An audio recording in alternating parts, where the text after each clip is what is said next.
What's going on, Cheers? I just got through watching The Predator, Killer of Killers on Hulu. This is my honest, raw reaction, my honest review here. I have to start off the rip by saying Hulu,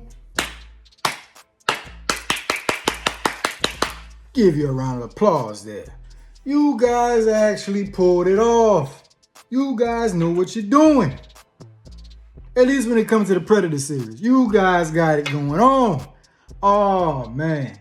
Awesome, awesome, awesome, awesome job done. I got to give you guys a million thumbs up, okay? Man, it starts off in the past where they are the Viking era, okay? And this woman, she's up in age. She has all white hair. She has a son who was a teenager. And she's out on her quest for revenge against a man who killed her father when she was a little girl. Well, actually, he didn't kill her father. He did, yes and no. The way he did it was he put the sword to her neck and told her father, who had arrows up in him, and said that either your daughter dies by my hand or you die by your daughter's hand. So her father told her, grabbed the sword and said, honey, you have to be strong. You have to be strong. And he used her hand, and his hand, of course, to plunge the sword through his chest, and he died. And then the guy who ordered it, he went on about his business. But then here we go now, many, many years later, she comes into power. She forms an army of her people, fellow Vikings and stuff like that. And they attacked the guy's kingdom. And when they slaughtered everybody, he wasn't there. And the last guy that was left, they tied him up on a tree. And he was asking for them to spare his life, but she was like, nope. And she told her son to do it. Then he started trying to punk the boy and attack him. Oh, you won't get into Valhalla if you kill a prisoner. I'm a prisoner, this and this and that. Trying to woof the boy, And she grabbed that axe and sliced him in half. Like, shut your behind up. So they went and they found the guy. And it was beautiful. The choreography was beautiful. Spot on. The art style and the choreography in this movie, animated movie, spot on. She kills a whole village with just 2 of her shields. And one of the shields was broken like a crescent. But so therefore the edges of the shield, the dips in the shield was sharp, and she took out many enemies with just 2 shields. So to make a long story short, the son ends up killing the bad guy. And soon after he kills the bad guy, the predator shows up and just wreaks havoc. Okay? He starts taking out all of her people and knocks her son out. Then she falls into the water, and it cools off her, and that ice cold water, and it cools down her body temperature. So he couldn't see her because she was in that ice cold. The predator couldn't see because she was in that ice cold water. And then she gets out, and then she's able to outsmart him. And she kills him. But unfortunately, her son succumbs to his injuries. Then the scene switches to her in a ship. Then it shows a Japanese man and shows his story. So this was Act 2. The Japanese guy is actually a twin. And they actually come from royalty. Excuse me. They come from royalty. And They're twin brothers. They raise up together. They train together, but it can only be one successor. I don't know if this was a specific clan that was in Japan, or if it was, a samurai class in Japan, or I don't know if it was the shogun of Japan, or the emperor. It doesn't specify. So they grow up, and their father comes and gets them and passes them 2 swords. And one brother didn't want to attack the other brother because they caught on that, hey, we have to succeed, or it can only be one successor with twin brothers. It can only be passed down to one of us. So the one that did not want to fight and kill his brother didn't fight at first. His twin brother grabbed the sword and attacked him, but his brother didn't kill him. His brother gave him a mark on his face, and then his brother allowed him to run away and escape. So it was a good thing, they had mercy on one another, and the father let it ride, the father let it plead out. Well, many years later, they both grow up. The brother that allowed the brother to escape, he's in power now, he's in charge now, and the brother who he let go comes back as a ninja. He went through some training, and mastered ninja techniques and all that. He wasn't a samurai anymore.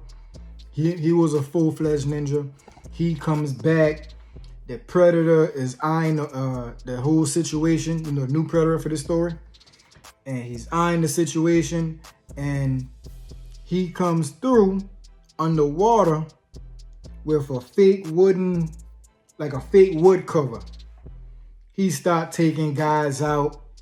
Then the real cool action scene in this was a choreography when he was stopping the guys from ringing the bell. At least on the tower he was on, he was whooping their behind and he was stopping them, But unfortunately, another tower that also had a bell saw him and signaled him out. He slices up everybody, man. He's using these red powder bombs to hide his tracks so they couldn't see him. And he just starts slicing and dicing everybody up. Then he goes and he fights his brother. Long story short, he defeats his brother, but he has mercies on his brother and he doesn't kill him.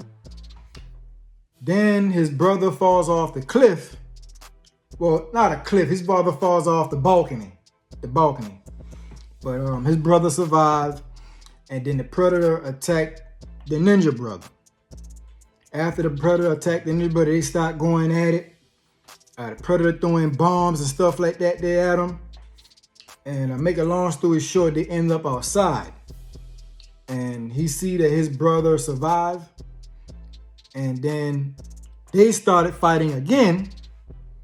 And after they started fighting again, the predator pops up and interrupts the fight. So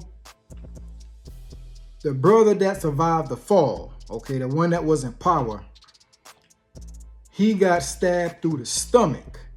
Well, I believe the way they showed it from the angle, the brother got stabbed through the kidney, through that right kidney. Not once, but twice. It was a double blade from the predator. Ching! And then he stabbed the ninja brother through the shoulder. Long story short, once again, beautiful choreography, And when you first think that they killed the predator, they didn't. The predator actually, when he got cut, and when that bomb went off, he survived the bomb. And when he survived the bomb, he hit the cloak, that cloaks them, so you can't see them, goes invisible, the cloak. And so the two brothers, they grab their swords and they circle one another around this tree that's in the middle. And You thinking they're about to fight each other. No, the predator was actually still alive this whole time, and they could sense it. Them fighters, they got good senses. And when they came together, they killed the predator. And his body slices in half, and the blood and the green blood splurts out there. And then, they stopped fighting. They didn't continue their battle. And they started speaking to one another. The brother that got killed stabbed through the kidneys, was just like, brother, I'm about to die. When the something about, I'm paraphrasing here, I can't remember the exact quote, but something about, leaves, they grow together, but when they fall alone. And the ninja brother told his brother, he said, brother, you're not alone. And then after he says that, the samurai brother succumbs to his injuries and he fall over and he dies. Then, the scene then switched to the ninja brother on the ship, and then it switches to Florida in the 1940s, and you see this. I'm going to say this. I don't know if I should. This Latino guy, Latino man. He's in Florida, and going through certain things. With his father. His father was a mechanic. And he overflooded the vehicle. I can't remember the name of that vehicle, but that old time vehicle from back in the 1930s and 40s at that time, of that era. He flooded the engine. The father got on him. It's his son, flooded the engine. He's like, well, Dad, I want to become a pilot and this and this and that and the third. Then he ends up getting drafted into the service. So he ended up getting drafted into the service, and he actually became a pilot. So long story short, guys, he gets into a plane that isn't working 100% to warn them about the predator ship. So he was able to warn them. Now, the only thing I had a problem is that the redhead guy, okay, what was the point of him sacrificing himself? He also had guns on the plane that could help shoot the predator. I think he didn't trust them, and he opted to die. He didn't trust the Latino guy's assessment of cutting the engine off, because I really believe that if he had listened to the guy and cut his engine off, he probably would have survived just like the Latino guy. I don't know. So he dies, and then beautiful flight scene, and the Latino guy outsmarts the predator and able to blow up his ship. Beautiful. Then he falls into the water,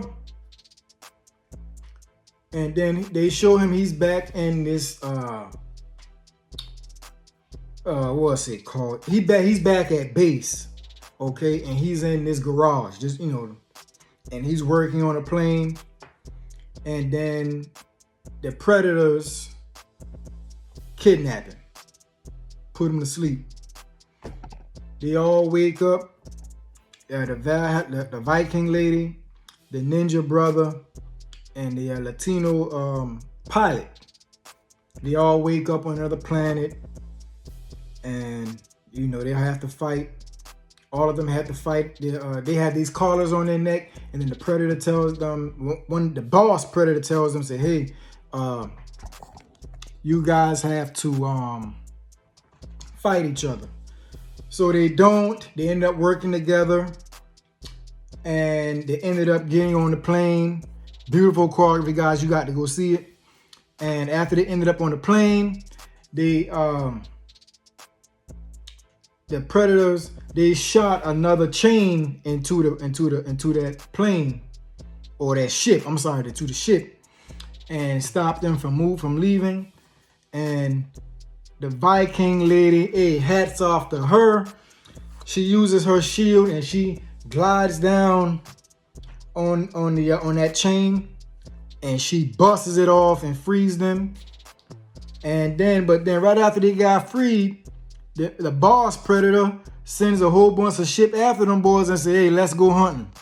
So I don't think they're gonna get far, y'all. And plus they're on a whole nother planet. They don't know how to get back to Earth. You know what I'm saying? So it ends off like that, but they don't kill the Viking lady. They put her back to sleep. And then as they put her back, when they put her back to sleep, they was putting her back into holding, stasis. And they have creatures there in stasis, in stasis of all type of alien species, okay? And humanoid species too, but not from Earth. And then lo and behold, they showed a Native American girl from the live action movie they came out with about 2 years ago, a year ago. You know it's her because she has the black covering over her face. And then after that, the movie goes off. Awesome job.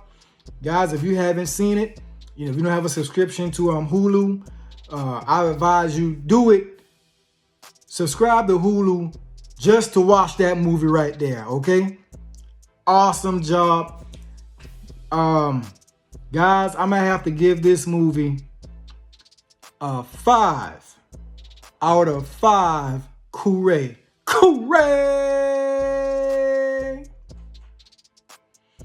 Comment down below. Tell me your thoughts on whether you've seen it, or if you haven't seen it yet, or if you plan to see it. Tell me your thoughts about whether you like it or not. What did you like most about it? Hit that like button, guys. Comment, share, and subscribe. It'll be a big help to the channel, and I'll be able to give more of my thoughts to you guys. And you guys are more than welcome to critique me. 5,000 subscribers. Hooray!